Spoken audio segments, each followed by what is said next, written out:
विश्व हिंदू परिषद व बजरंग दलाच्या वतीने परभणी शहरातील छत्रपती शिवाजी महाराज चौक परिसरातील श्री पेडा हनुमान मंदिरापासून ते तीर्थक्षेत्र दत्तधाम मंदिरापर्यंत भाविकांच्या उपस्थितीत श्रीराम जन्मभूमी अक्षता कलश यात्रा काढण्यात आली।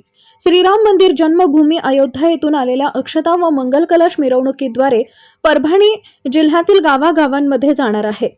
त्यानंतर स्वयंसेवक कार्यकर्ते यांच्या माध्यमातून प्रत्येक घरोघरी अक्षता वाटप होणार आहे। त्या अनुषंगाने श्री पेडा हनुमान मंदिराजवळ फुलांनी सजवलेल्या वाहनांवर कलश ठेवण्यात आला होता। यावेळी श्रीरामाचा गजर करत विधिवत पूजेनंतर आरती नंतर कलश यात्रा सुरू झाली। या पाठोपाठ कलशधारी महिला तसेच टाळ आणि मृदंगाच्या तालावर वारकरी संप्रदायातील छोटे वारकरी मुले भजन कीर्तन करत निघाले। पाठोपाठ प्रभू रामचंद्र लक्ष्मण व सीता मातेसह पवनसुत हनुमानाचा सुंदर व सजीव देखावाही यात्रेत साकारला होता। 22 जानेवारी रोजी अयोध्येतील राम मंदिरात पंतप्रधान नरेंद्र मोदी यांच्या उपस्थितीत रामलल्लाची प्राणप्रतिष्ठा होणार आहे। परभणी जिल्हा प्रतिनिधी बाळासाहेब ढिके, शिवशाही न्यूज, परभणी। ताज्या घडामोडी जाणून घेण्यासाठी शिवशाही न्यूज यूट्यूब चॅनलला सबस्क्राइब करा। आपण हा व्हिडिओ फेसबुकवर पाहत असाल तर फेसबुक पेज फॉलो करा आणि शिवशाही न्यूज.com या आपल्या वेबसाईटलाही भेट द्या।